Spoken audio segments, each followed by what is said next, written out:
예수님께서는 공생의 기간에 이스라엘 전 지역뿐만 아니라 인근의 이방 성읍에도 두루두루 다니시면서 천국 복음을 전하실 모습을 우리들이 볼 수 있습니다. 이것은 참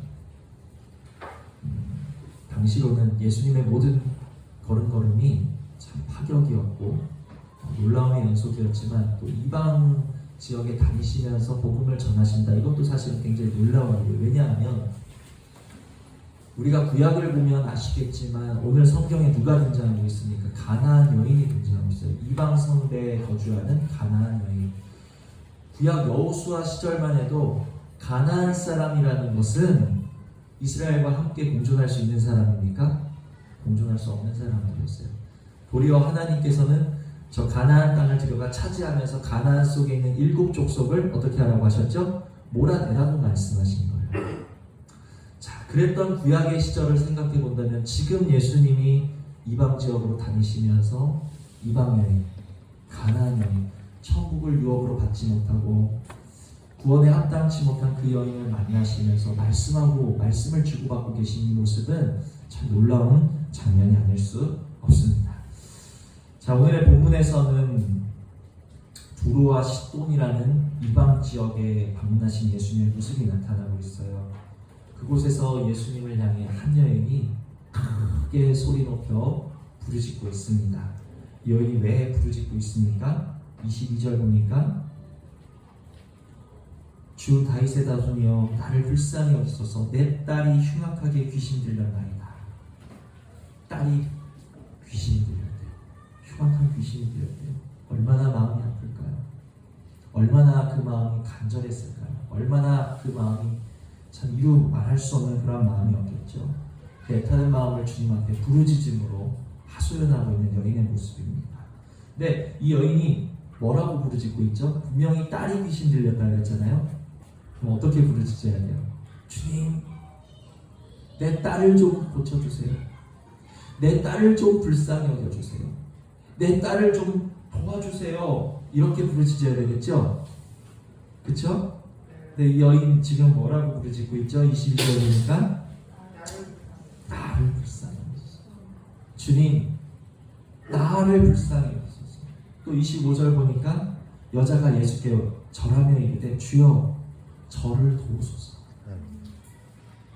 딸을 불쌍히 여기시고 내 딸을 도와주소서가 아니라 누구예요? 저를 좀 도와주시고 저를 불쌍히 여겨달라고 지금 주님 앞에 간구하고 있는 여인의 모습을 기억하시기를 바랍니다. 이 간구하고 있는 부르짖고 있는 여인의 모습을 통해서 우리는 그리스도인의 2가지 모습을 볼 수 있어요. 첫 번째는 이웃을 대하는 그리스도인의 모습을 우리가 알 수 있습니다.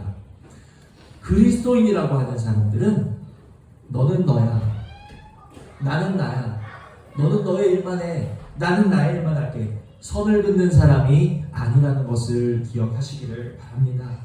나만을 위하는 이기적인 사람은 그리스도인의 모습이 아니야. 그리스도인은 자녀의 문제도 누구의 문제예요? 내 문제. 이웃의 문제도 누구예요? 내 문제처럼 주님 앞에 기도하고 부르짖고 애통할 수 있는 그 사람, 내 형제의 아픔과 내 형제의 슬픔과 내 형제의 문제를 가지고 마치 그것이 내 문제인 것처럼 기도하고 간구하고 애통할 수 있는 그 사람이 바로 그리스도인이라는 사실을 기억하시기를 바랍니다. 오늘 말씀을 통해서 저와 여러분 한번 돌아보시고 점검되어 주시기를 원합니다. 왜 형제의 문제를 내 문제처럼 기도하죠? 왜 자녀의 문제를 내 문제처럼 간구해야 되죠? 왜 이웃의 문제를 가지고 애타게 애통해야 되죠? 우리는 서로 그리스도 안에서 뭐예요? 한 몸 이룬 지체이기 때문이라는 거예요.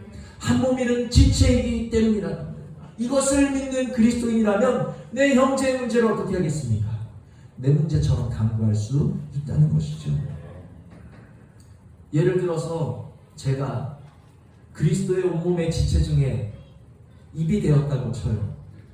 입이 되었는데 이 입이란 녀석이 내 손이 아픈데도 기도를 안 해. 내 발이 아픈데도 다리가 아픈데도 기도를 안 해. 지금 내 배가 아픈데도 기도를 안 해. 왜요? 입이 아프지 않으니까.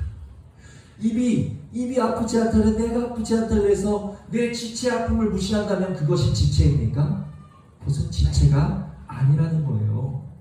입은 다른 지체가 상했거나 아플 때, 고통당할 때 그 지체를 위해서 기도해 주는 것이 입이라는 사실을 기억하시기를 바랍니다. 우리 모두 지체를 위해서 기도로 중보하는 그리스도의 입술 되실 수 있는 은혜가 있기를 주님의 이름으로 축복을 드립니다. 우리가 누군가는 입술, 누군가는 손, 누군가는 발 다 각각 주님의 지체라는 거예요.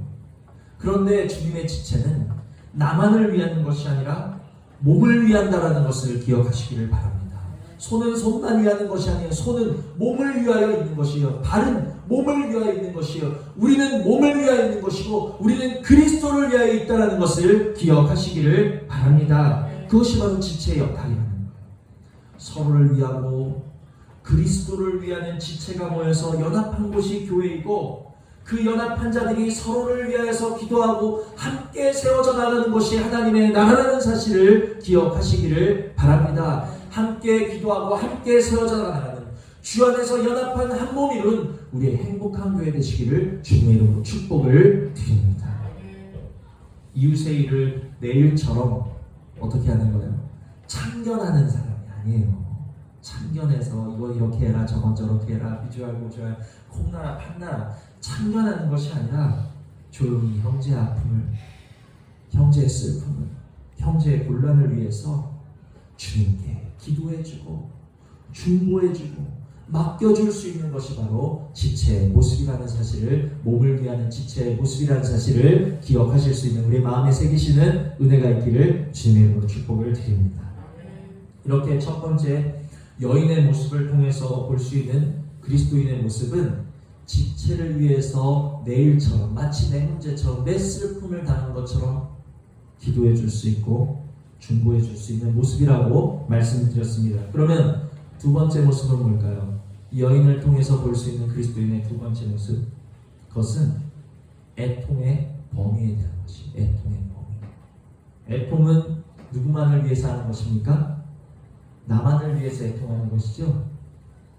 내 슬픔과 내 아픔과 내 문제만을 위해서 애통할 수 있는 것이죠. 그것이 아니고 애통은 내 이웃을 위해서도 내 자녀를 위해서도 내 지체를 위해서도 애통할 수 있다는 것을 기억하시기를 바랍니다. 저는 특별히 애통을 강조해요. 애통하고 가슴 치는 것이야말로 연약한 우리가 할 수 있는, 병든 우리가 할 수 있는, 죄인된 우리들이 주님께 보일 수 있는 가장 합당하고 올바른 행위이기 때문에 저는 애통을 강조합니다. 애통이 뭐라고요? 우리들이 주님께 보일 수 있는 가장 올바르고 합당한 행위입니다. 자, 그런데 나를 위해서 어떻게 애통해야 될지 모르겠어요. 지금 딱히 나에게 애통할 문제가 없는데도 애통을 해야 되나요? 남편과 아내를 위해 애통하시기를 바랍니다. 부모와 자녀를 위해 애통하시기를 바랍니다.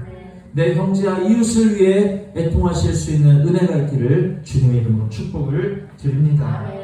그리고 애통하셔야 되는 가장 큰 이유는 성경을 통틀어서 하나님께서는 애통하는 자들을 어떻게 하셨죠?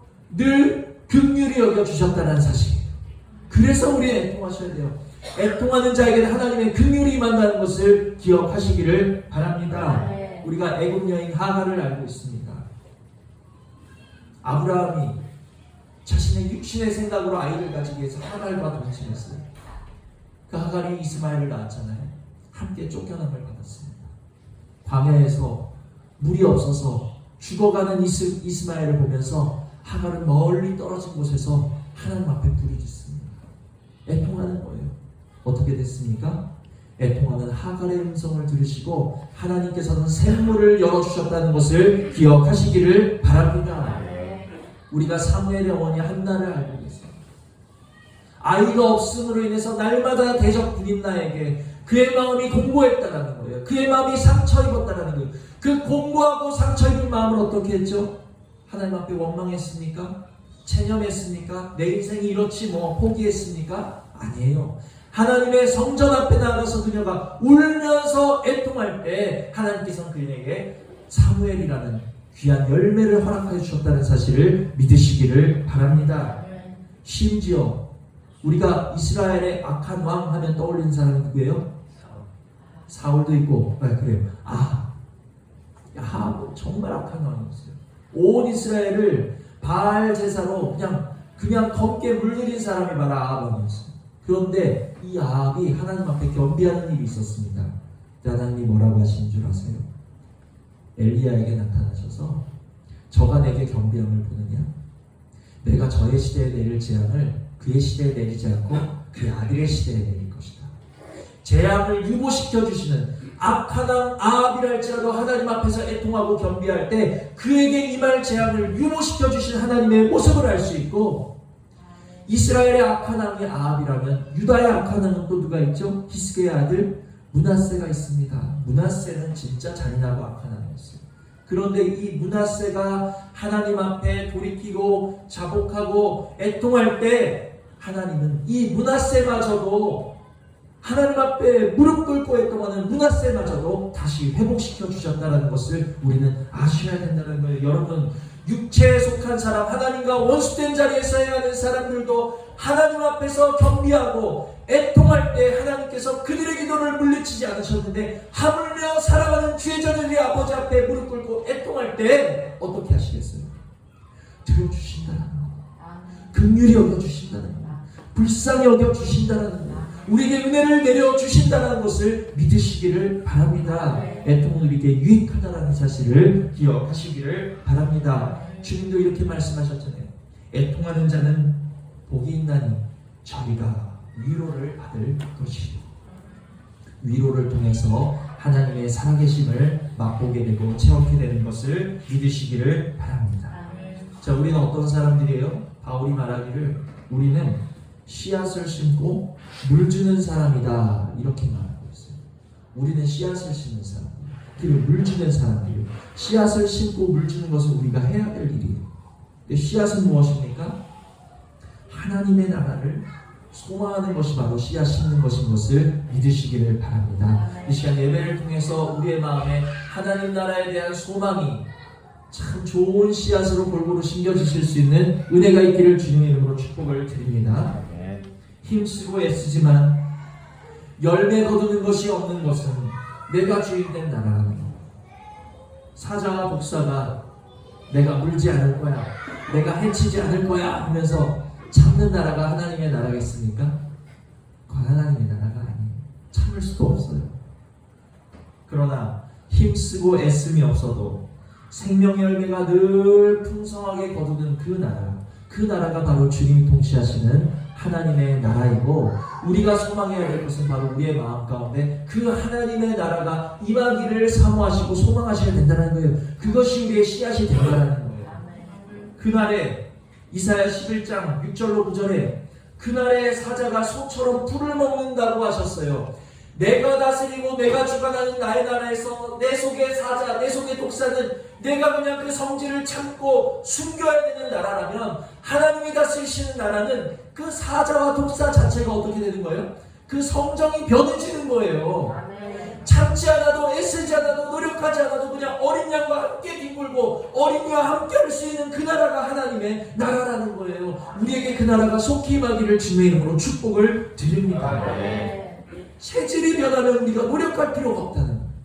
그게 바로 주님이 다스리시는 나라인데, 정말 오늘이라고 하는 날에 내 안에 하나님의 나라가 이루어지도록 소망하는 것이 바로 저와 여러분이 씨앗을 심는 일이라는 것을 기억하시기를 바랍니다. 얼마나 아름다울까요? 자, 이렇게 우리가 소망으로 씨를 심고 물 주는 건 뭐예요? 물 주는 거, 이 하나님의 나라, 이 씨앗이 자라나도록 물을 주는 거, 간구하고 애통하는 하나님, 오늘도 죄악들, 오늘도 형제를 향하여 검을 휘두르고, 오늘도 형제를 향하여 사납게 대하고, 오늘도 형제에게 죽이는 독을 퍼뜨리는 하나님, 내 마음 땅에 언제나 임하시렵니까? 언제나 오시렵니까? 주여 어서 속히 임하여 주시옵소서. 애통하고 간구하는 것이 바로 물 주는 일이라는 사실을 기억하시기를 바랍니다. 네, 누구를 위해서 물 줘요? 나를 위해서도 물 주지만 우리를 위해서도 물줄 수 있는 사람, 그 사람이 바로 그리스도인이라는, 나만을 위해서 기도하는 게 아니라 우리를 위해서, 지체를 위해서, 교회를 위해서 기도할 수 있는 그 사람이 바로 그리스도인이라는 사실을 기억하시기를 바랍니다. 우리가 나를 위해서, 우리를 위해서 소망하고 애통하고 심고 물줄 때 우리 하나님께서 반드시 자라나게 하시고 열매 맺게 하시는 것을 믿으시기를 바랍니다.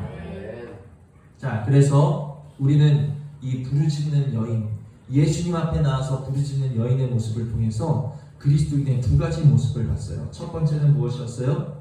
이웃의 문제를 누구의 문제처럼? 나의 문제처럼.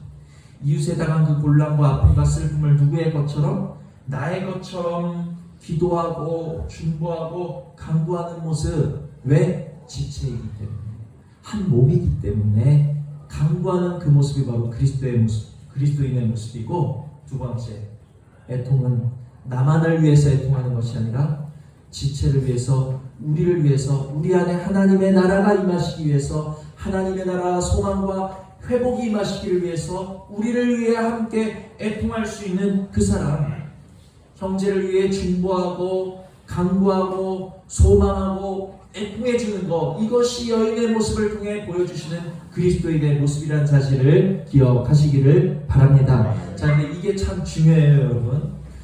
여인이 보여준 그리스도인의 모습이 어떻다고요? 형제를 위해서 중보하고 간구하고 소망하고 애통해 줄 수 있는, 이거 우리 마음에 새기셔야 돼요. 자, 그런데 이처럼 형제를 위해서 애통하고 중보했던, 간구했던 여인에게 돌아온 것은 무엇이었습니까? 23절을 보시면 23절 함께 읽습니다. 시작. 예수는 한 말씀도 대답하지 아니하시니 제자들이 와서 그 여자가 우리 위해서 술을 주는 그를 보내소서. 어떻게 했어요? 예수님이 그 부르짖는 여인에게 따뜻한 손길을 내미셨나요? 아니요. 한 말씀도 대답지 않으셨대요. 외면하시고, 그것을 보다 못한 제자들이 예수님 앞에 와서 뭐라고 했죠? 예수님, 왜 가만히 계십니까? 여인의 사정이 딱하고 불쌍한데 좀 도와주시죠. 이렇게 말했나요? 제자들은 그냥 한술 더 떠가지고 예수님 앞에 와서, 아, 예수님 시끄러우니까 저 여자 좀 빨리 좀 쫓아주세요. 이렇게 말합니다. 때로는 우리가 아무리 간구해 보아도 내 기도가 공허하게 느껴질 때가 있습니다. 주님께 내 기도가 닿지 않는 것처럼, 나의 호소와 간구가 닿지 않는 것처럼 느껴질 때가 있습니다. 때로는 나의 간절한 것을, 나의 절실한 것을 세상이 알아주지 않고 사람들이 이해하지 못할 때가 많습니다. 아유, 저 사람 왜 저렇게 유별나게 구는 거야? 왜 저렇게 시끄럽게 구는 거야? 왜 그렇게 귀찮게 구는 거야? 꼭 저렇게 예수 믿어야 되는 거야? 주눅이 들고 힘이 빠질 때가 있어요. 그럴지라도 간절한 사람은 포기하지 않는다는 것을 기억하시기를 바랍니다. 우리에게 오늘 간절한 마음을 주셨어. 이 여인과 같은 간절한 마음을 주셔서 어디서든지 하나님의 말씀을 붙잡으실 수 있는 은혜가, 믿음을 포기치 않으실 수 있는 은혜가, 기도를 포기하지 않으시는 은혜가, 나아가 예배를 포기하지 않으실 수 있는 은혜가 우리 모두의 있기를 주님의 이름으로 축복을 드립니다. 자, 재밌는 것은, 자, 여인도 지금 이 가나안 여인이 누구를 위해서 간구하는 거예요? 나를 위해서 간구하고 있나요? 아니에요. 딸을 위해서, 지체를 위해서, 타인을 위해서 간구하고 있는 거예요. 그런데 제자들도 지금 주님께 청하고 있는데 누구를 위해서 청하고 있는 거예요? 여자에 대해서 청하고 있는 거예요. 그러니까 둘 다 내가 아닌, 나의 아픔이 아닌 남의 아픔을 위해서 지금 주님께 고하고 있다는 공통점이 있어요. 여인도 딸을 위해서 주님께 고하고 있고, 제자들도 여인에 대해서 주님께 고하고 있다. 둘 다 지금 남을 위해서 주님께 고하고 있다는 공통점이 있어요. 근데 차이가 뭐예요? 여인은 딸의 아픔과 이웃의 아픔을 내 아픔처럼 느끼면서 지금 간구하는 반면에, 제자들은 여인의 아픔, 여인의 그 간절함이 그냥 시끄럽고 귀찮으니까 빨리 쫓아달라고 주님께 청하고 있는 이 차이예요. 누가 제자죠?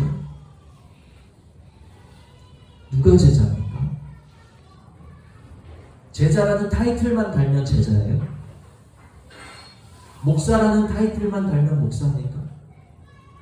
우리가 성도라는 타이틀만 달면 성도예요? 이 자리에 나와서 예배만 하면 우리가 하나님의 자녀입니까? 그것이 아니라는 것을 기억하시기를 바랍니다. 우리의 열매를 통해서, 우리의 입술의 말을 통해서 내가 누구인지 결정된다라는 거예요. 내가 아무리 하나님의 자녀이고 내가 아무리 제자라 할지라도 이웃의 아픔을 위해서 간구하지 못하고 이웃의 아픔을 위해서 중보하지 못한다면 그가 과연 제자일까요? 제 아무리 이방 사람, 버림받은 지역의 자손이라 할지라도 하나님 나라의 유업을 얻을 수 없는 사람이라 할지라도 그런 모습을 가졌다 할지라도 내 형제와 내 지체 아픔을 위해서 간구하는 그 사람이 천국의 제자된 사람인 것을 믿으시기를 바랍니다. 주님이 바라시는 제자의 모습은 주여 주여 하면서 쫓아다니는 모습일까요? 아니면 이웃을 위해 중보하는 모습일까요? 심지어 더 놀라운 사실은 제자가 아니에요. 제자들이었어요. 제자들. 12명의 제자 중에 한 사람도 그 여인을 위해서 나서서 중보해 준 사람이 없고 12명의 제자 중에 한 사람도 그 여인을 위해서 불쌍히 여겨달라고 주님께 청한 사람이 없다는 것이 참 부끄럽고 실망스러운 모습 아닙니까? 그렇죠? 그런데 부끄럽고 실망스러운 모습은 언제나 그렇듯 여지없이 누구의 모습이에요? 내 모습이에요. 우리 모습이에요. 우리 모습. 제자들의 모습이 참 부끄럽죠. 12명이나 돼가지고 어떻게 그렇게 부르짖는 여인을 외면하고 심지어 쫓아달라 그럴 수 있을까? 제자들의 모습이 부끄럽죠. 한심하죠. 이웃의 아픔을 외면하고 그를 위해 중보하기를 싫어하는, 그를 위해 입 벌려 기도하기를 싫어하고 귀찮아하는 내 모습이 바로 주님 보실 때 이러하다라는 사실을 기억하시기를 바랍니다.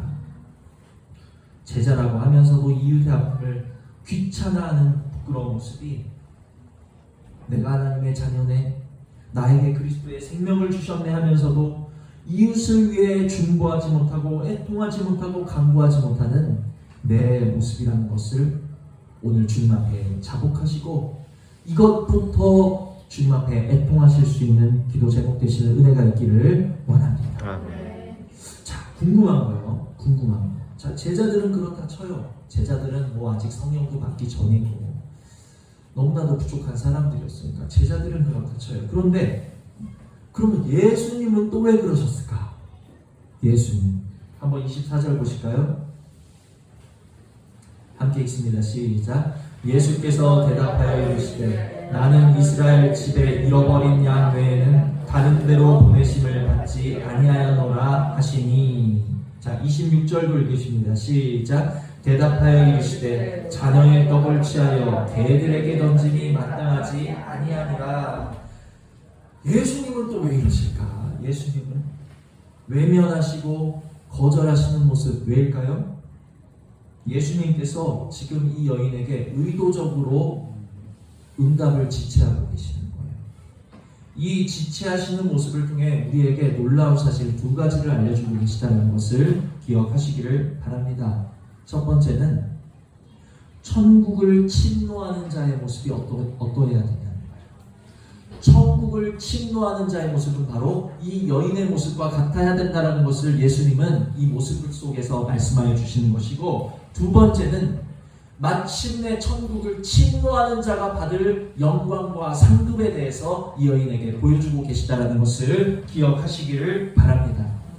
자, 그럼 무엇이 천국을 침노하는 모습을 보여주고 계시는 것인지 우리가 말씀을 통해서 보도록 할게요. 24절 보시면 나는 이스라엘 집에 잃어버린 양 외에는 다른 데로 보내심을 받지 아니하였노라. 예수님이 지금 농담하고 계시는 게 아니에요. 이것은 사실이에요. 맞아요. 주님은 누구를 위해서 오셨죠? 본나라 백성들, 이스라엘 자손들을 위해서 오신 거예요. 그럼에도 불구하고 지금 주님이 서 계신 곳이 어디예요? 두로와 시돈 이방 지역이라는 거예요.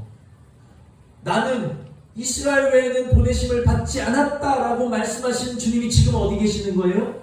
이스라엘 밖에, 이방 나라에 지금 서 계시다라는 거예요. 이게 뭐예요? 원래는 이스라엘만을 위한 구원이었지만 그 구원의 기회가 어디에까지 이르렀다는 것입니까? 이제 이방 땅에까지 이르렀다는 것을 지금 예수님이 몸소 보여주고 계시다라는 거예요. 그러면 자, 원래 이방인이라고 하는 사람들, 원래 가나안 족속이라고 하는 사람들은 그 땅에서 쫓겨나야 되는 사람들이에요. 유업을 받을 수 없는 사람들이에요. 함께할 수 없는 사람들이에요. 천국의 기회를 받을 수 없는 사람들이었어요. 그런데 기회가 없었던 자들에게 뭐가 온 거예요?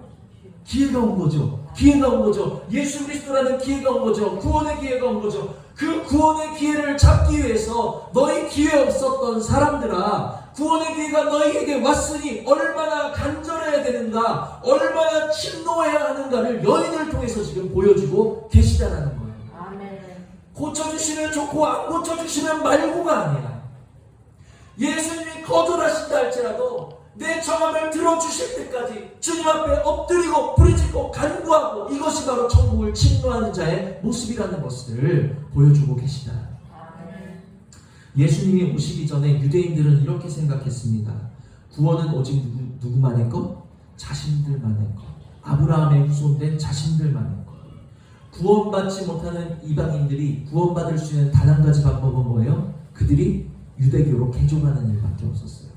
그런데 예수님이 오셔서 이렇게 말씀하시는 거예요. 마태복음 11장 12절에 세례 요한의 때부터 지금까지 천국은 무엇을 당해요? 침노를 당하나니 침노하는 자는 빼앗느니라. 침노에 대해서 말씀하기를 시작하신 거예요. 천국은 유대인의 것이 아니다.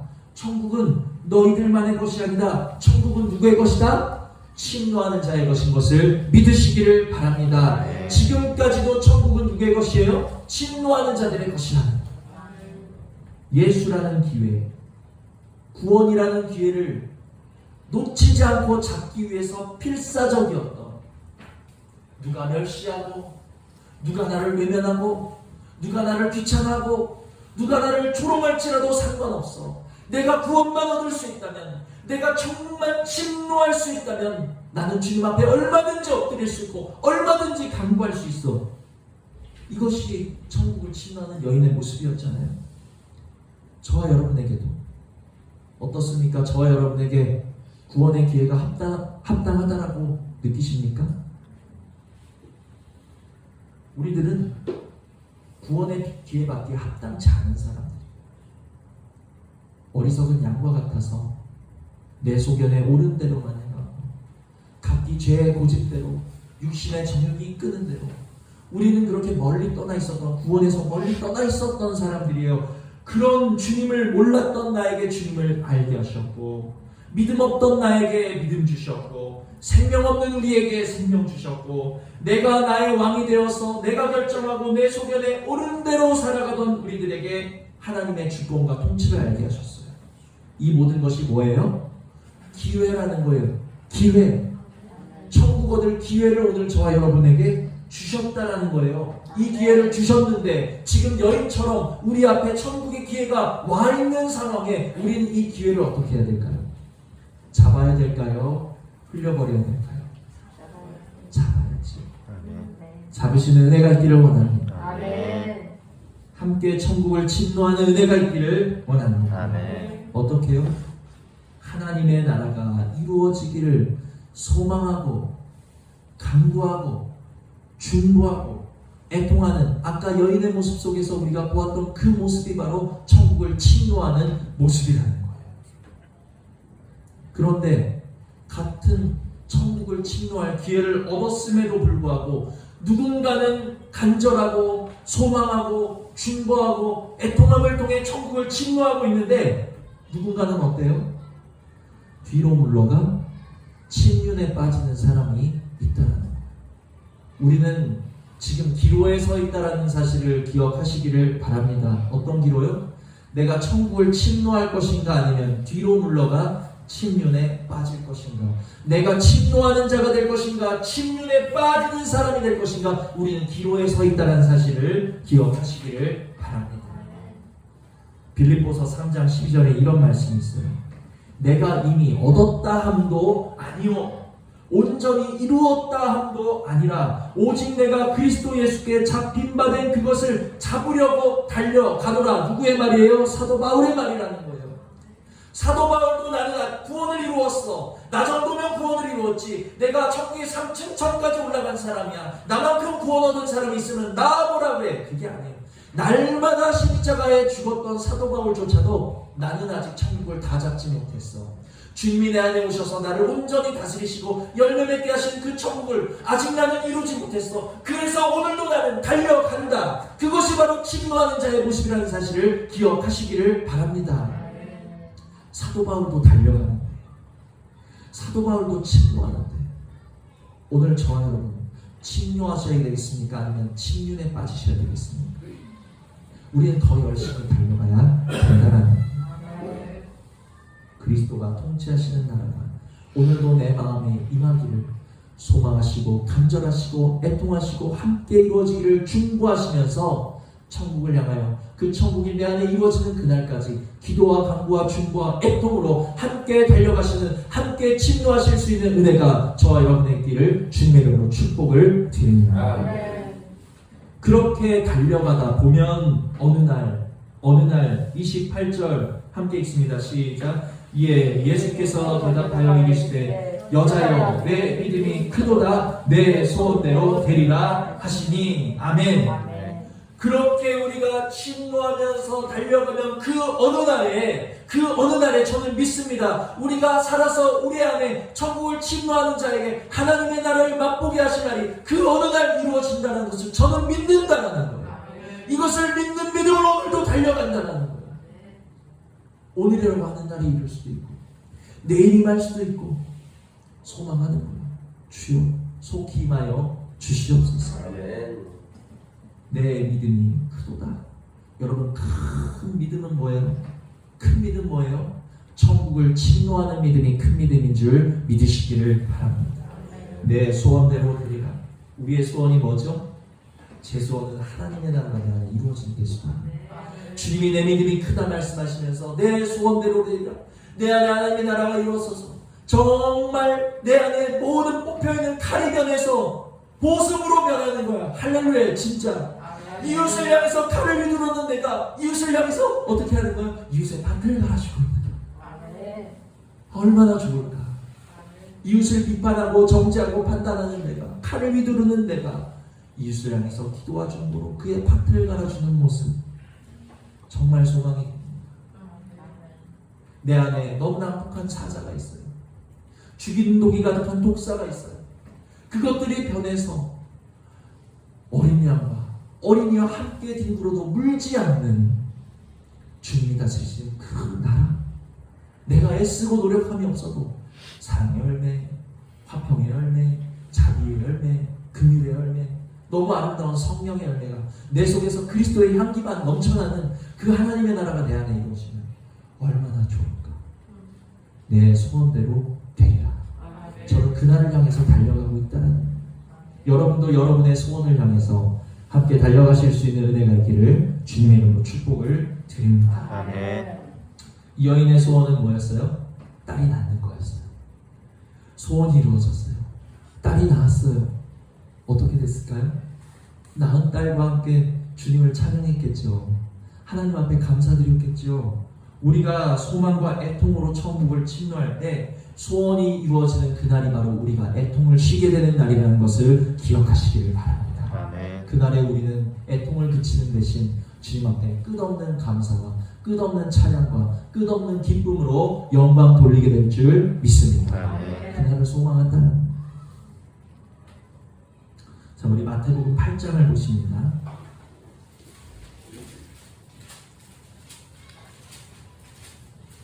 8장 한 장 더 보시고 말씀을 맺도록 합니다.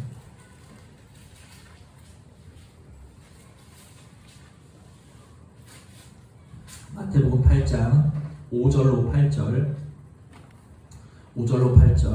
함께 읽습니다. 시작. 예수께서 가버나움에 들어가시니 한 백부장이 나와 간구하여 이르되 주여 내 하인이 중풍병으로 집에 누워 몹시 괴로워하나이다. 이르시되 내가 가서 고쳐주리라. 백부장이 대답하여 이르되 주여 내 집에 들어오심을 나는 감당하지 못하겠사오니 다만 말씀으로만 하옵소서. 그러면 내 하인이 낫겠사옵나이다. 아멘. 자, 이 본문에서도 지금 한 이방인이 예수님께 간구하고 있는 거예요. 아까 이방 가나안 여인이 누구를 위해서 간구했죠? 딸을 위해서 간구했다면 지금 이 이방인 백부장은 누구를 위해서 간구하나요? 자기 하인을 위해서. 지금 이 이방인들이 다 자신을 위해서가 아니라 이웃을 위해서, 지체를 위해서 간구하는 모습을 보여주고 있다는 거예요. 근데 이번에 예수님은 7절 내가 가서 고쳐주리라 바로 응답하고 계시는 거예요. 아까랑은 좀 다르죠? 그러자 백부장이 뭐라고 말합니까? 8절 주여 내 집에 들어오심을 나는 감당하지 못하겠사오니 다만 말씀으로만 하옵소서. 오늘의 이 두 본문을 통해서 두 이방인의 모습을 통해서 저와 여러분에게 보여주고자 하시는 것이 있어요. 아주 분명해요. 이 이방인들이 천국과 상관없었던 이 이방인들이, 구원과 상관없었던 이 이방인들이 천국을 침노하는 모습을 봤니? 너희가 천국을 침노하고자 한다면 이들과 같아야 된다라는 것을 우리에게 말씀해 주고 있습니다. 제자들은 어떻게 했죠? 이웃의 고통과 아픔을 무시하고 귀찮아했잖아요. 바리새인들은 어떻게 했죠? 안식일에 병 고쳐주시는 예수님을 잡아다가 트집 잡았잖아요. 그렇죠? 천국을 침노하고자 한다면 너희가 이웃의 문제를 내 문제처럼, 이웃의 슬픔과 아픔을 내 슬픔과 아픔처럼 간구할 수 있어야 되는데 그것이 바로 주님의 마음이에요. 주여 오늘 이 이방인들, 천국을 침노하는 자들에게 있었던 주님의 마음을 나와 내 가족과 우리 행복한 교회에 부어 주시옵소서. 또한 두 이방인을 통해 보여주신 믿음은 어떤 믿음이었습니까? 여인의 믿음을 향하여서는 예수님이 뭐라고 말씀하셨죠? 내 믿음이 크도다. 큰 믿음을 받다는 거예요. 이스라엘 중에서 볼 수 없었던 큰 믿음을 내가 이방인에게 받다는 거예요. 또 백부장에게서는 무엇을 보셨습니까? 10절 예수께서 들으시고 어떻게 해요? 놀랍게 여겨 따르는 자들에게 이르시되 내가 진실로 너희에게 이르노니 이스라엘 중 아무에게도 이만한 믿음을 보지 못하였노라. 여인에게서는 큰 믿음을 받다면 백부장에게서는 놀라운 믿음을 보신 거예요. 놀라운 믿음. 이들이 이방인으로서 침노하는 자들인데 이방인들로서 너희가 하나님의 나라를 침노하고자 한다면 이와 같이 큰 믿음, 놀라운 믿음을 갖지 않고서는 너희가 천국을 침노할 수 없다는 것을 지금 이방인들을 통해서 보여주고 계시다라는 거예요. 여기서 문제입니다. 그런데 큰일 났네. 나는 이런 큰 믿음이 없는데 어떻게 하지? 나는 이런 주님을 놀라시게 할 만한 믿음이 없는데 어떻게 하지? 침노하기를 포기하시겠습니까? 없다고 그냥 포기하시겠어요? 그것이 아니고 에베소서 2장 8절에 믿음은 하나님의 선물이라고 말씀하고 계십니다. 믿음은 뭐라고요? 하나님의 선물. 주여 이 이방인들에게 큰 믿음 주셨고 이 이방인들에게 놀라운 믿음 주셨다면 오늘 나와 오늘 내 가정과 오늘 우리 교회에 놀라운 믿음, 큰 믿음을 선물하여 주시옵소서. 강구하셔야 될 제목이라는 거예요. 말씀을 냈습니다. 우리가 본래 하나님의 나라를 감히 꿈꿀 수 없는 죄인이었고 이방인들이었다. 오늘 이렇게 예배할 수 없는 사람들이었던 거예요. 그런 우리에게 예배를 통해서, 말씀을 통해서, 늘 주님의 음성을 통해서 기회를 주셨는데 어떻게 우리가 이 기회를 저버리고 침륜에 빠지는 사람들이, 뒤로 물러가는 사람들이 되셔야 되겠냐는 거예요.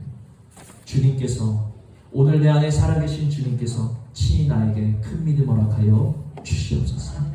나에게 놀라운 믿음 허락하여 주시옵소서. 침노하는 믿음 허락하여 주셔서 내가 소망과 애통과 중보와 간구로 천국을 침노하는 자 되게 하시고 주님으로부터 친히 믿음의 증거를 받아 우리의 마음의 소원까지 이루는 주의 복 있는 자녀들 다 되실 수 있는 은혜가 있기를 주님의 이름으로 축복을 드립니다. 드신 말씀 생각하시면서 잠시 기도하시겠습니다.